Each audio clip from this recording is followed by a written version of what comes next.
Bueno, todas las empresas que quedan en el área de la Sabana de Bogotá, o sea, las que no tienen jurisdicción el acueducto Bogotá, tienen una problemática que es que no disponen de sistema de alcantarillado.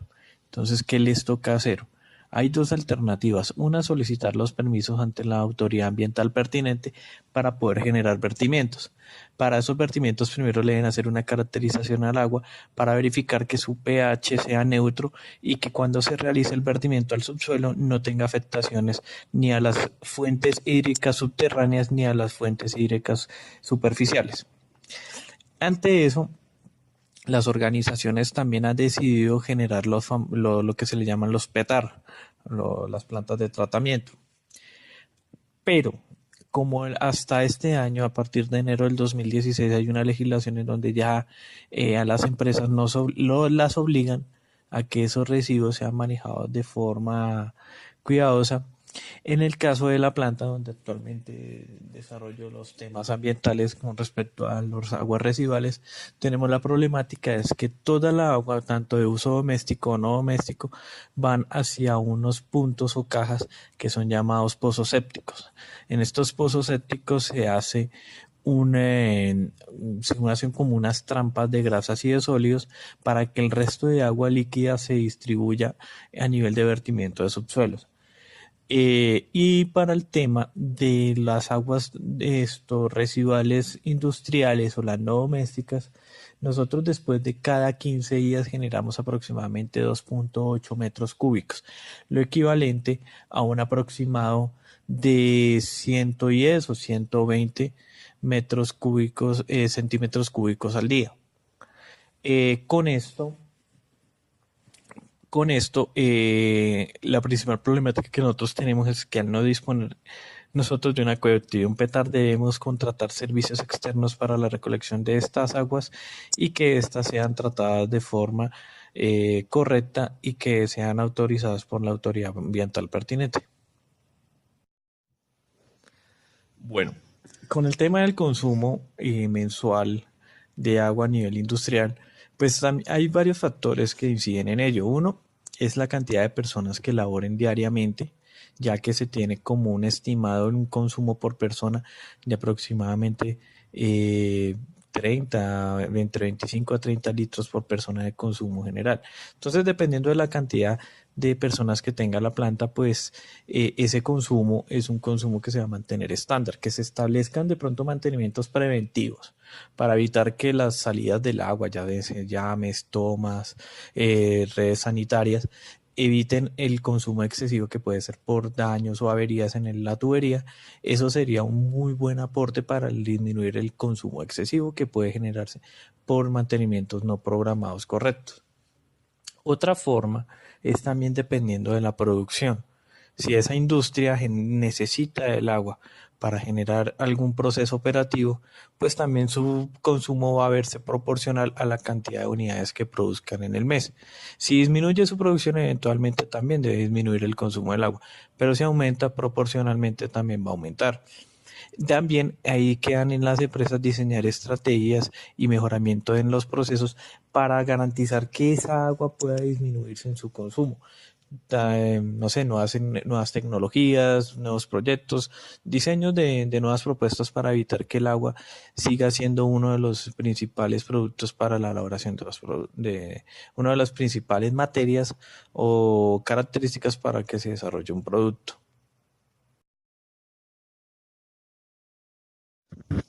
Bueno, con respecto a los meses pasados, cuando hubo lo del fenómeno de la niña, que es cuando en la sabana y en ciertos sitios de Colombia hubo sequía, las empresas estatales tales, por ejemplo, en donde queda la planta que hace el acueducto y alcantarillado y aseo de Madrid, nos restringió el uso a las industrias de cierta cantidad de metros cúbicos al mes. ¿Qué pasa si nosotros nos excedíamos de ese consumo? Nos quitaban automáticamente el flujo del agua al acueducto y nos tocaba subcontratar el agua, algo que pues por litro nos sale muy costoso.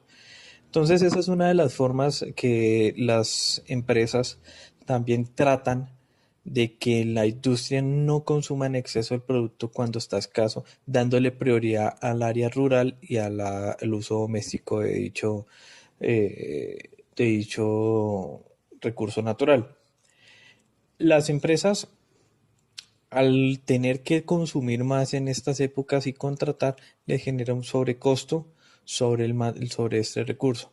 Es un sobrecosto que se tiene incluido dentro de los costos operativos cuando están en recesión por recurso natural. Entonces es un tema que uno también debe saber manejar y tener mucho cuidado. Nosotros como empresa, ¿qué hacemos? Hay varias situaciones en donde la empresa trata de buscar ese recurso, no solamente subcontratándolo por una empresa que trate el agua y pues se la pueda devolver a uno en las condiciones para poder desarrollar la operación o para el uso doméstico, sino nos toca, a las empresas les toca instaurar un recurso de solicitud de concesión para exploración de aguas subterráneas y poder extraer este líquido de esas redes subterráneas siempre y cuando se cuente con el registro y con el aval de la autoridad ambiental pertinente. Bueno, yo te hablo a nivel de industria, pero ya a nivel de hogares, pues como te lo acabo de decir en una pregunta pasada, hay un promedio de consumo por persona de aproximadamente 30, entre 25 y 30 litros diarios, pero a nivel de industria. Según un reporte del Acueducto de Bogotá, dice que hay una fórmula en donde para uso doméstico el consumo está entre 50 y 65 litros diarios. Entonces, si tú haces la multiplicación por el mes, te vas a dar cuenta pues, que es una gran cantidad de consumo de metros cúbicos al mes en un hogar. Entonces, nosotros qué recomendamos o yo qué recomiendo a nivel de empresa para aplicar en el hogar, en los hogares, pues eventualmente hacer los debidos mantenimientos a las redes, a las tuberías, pues que si hay conciencia de pronto, pues lastimosamente en nuestro país nosotros aplicamos todas las estrategias en la industria, pero cuando llegamos a nuestros hogares se nos olvidan que nuestro hogar también es una industria. Entonces derrochamos el preciado líquido de forma, podríamos decir, casi indiscriminada. No tenemos en cuenta estrategias para la optimización del consumo, no tenemos fórmulas, por ejemplo, para reutilizar el agua en una lavadora o en X electrodomésticos que requieran de esta agua. Entonces, si por ejemplo, si nosotros diseñamos una estrategia para el consumo de los sanitarios y de las lavadoras, colocando, no sé, disminuyendo el caudal que de flujo en los sanitarios y reutilizando el agua de la lavadora para otros fines. Yo te garantizo que estamos ahorrando diariamente. Si viven en promedio 3 personas, sabemos que estamos consumiendo en el día, estamos consumiendo aproximadamente entre 100 y 120 litros. Si desarrollamos esas pequeñas estrategias, estaríamos disminuyendo en 20, 25 litros, que si lo multiplicas por un mes, estaríamos ahorrando aproximadamente 750 litros, casi un metro cúbico. Entonces son estrategias que pueden desarrollarse a nivel de hogar, pero que si te das cuenta, la relevancia que dan metros cúbicos es un ahorro considerable.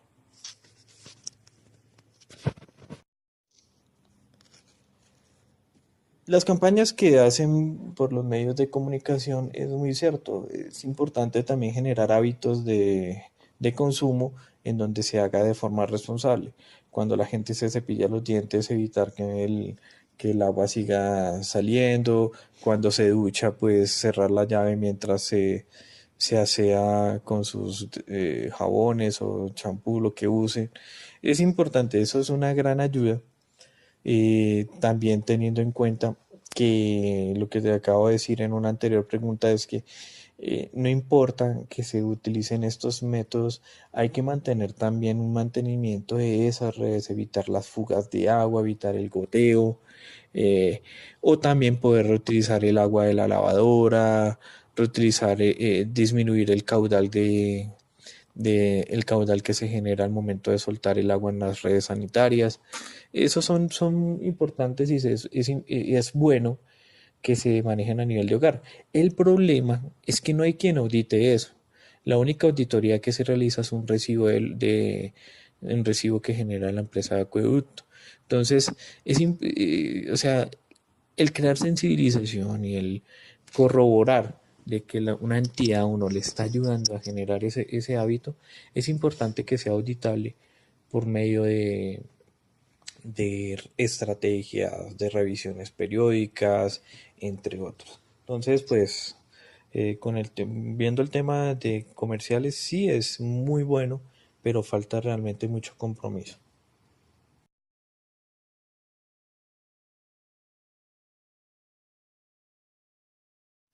El generar conciencia a nivel de los hogares, pues como nosotros lo aplicamos en la industria, pues siendo yo el responsable ambiental y de calidad de la organización, pues puedo decir, el generar conciencia nosotros a nivel de industria lo que hacemos es realizar capacitaciones, enseñarles estrategias y buenos hábitos a cada uno de los empleados, recibir el apoyo de las empresas ambientales que también colaboran mucho a nivel de industria.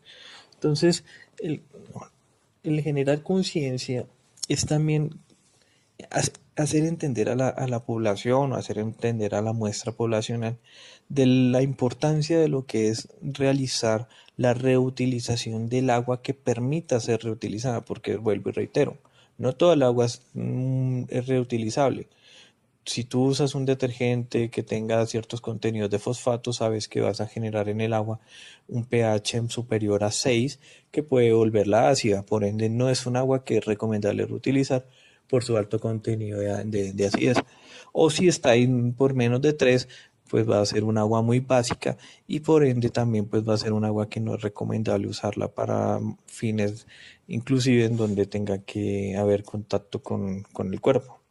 Entonces, es de pronto el desconocimiento. A la gente hay que hacerle entender y conocer qué tipo de agua es la que puede reutilizar o colocar o diseñar métodos de tratamientos sencillos en los hogares para que esa agua pueda ser reutilizada con fines de aseo, con fines de redes sanitarias, como entre otras funciones. Entonces, por ejemplo, las personas que uno ve lavando el carro, las personas que uno ve que riegan agua a las matas, es necesario que sepan que no tiene que ser el agua que salga exactamente del acueducto para darle un buen acabado a sus vehículos o darle los componentes o los nutrientes que requieren una planta. Simplemente con el agua reutilizada y que mantenga su neutralidad de pH, puede servir y a darle las mismas propiedades que el agua del acueducto. Entonces imagínate, ¿cuántos litros se puede consumir mensualmente por lavar un carro o simplemente darle de beber a una planta y ahora reutilizándola sabiendo que esa agua, aunque no sea clara, sea viscosa, pero su pH sea neutro, puede darle los mismos beneficios que le puede dar el agua clara? Entonces es cuestión de conocimiento, de verdad, de conocimiento y sensibilización.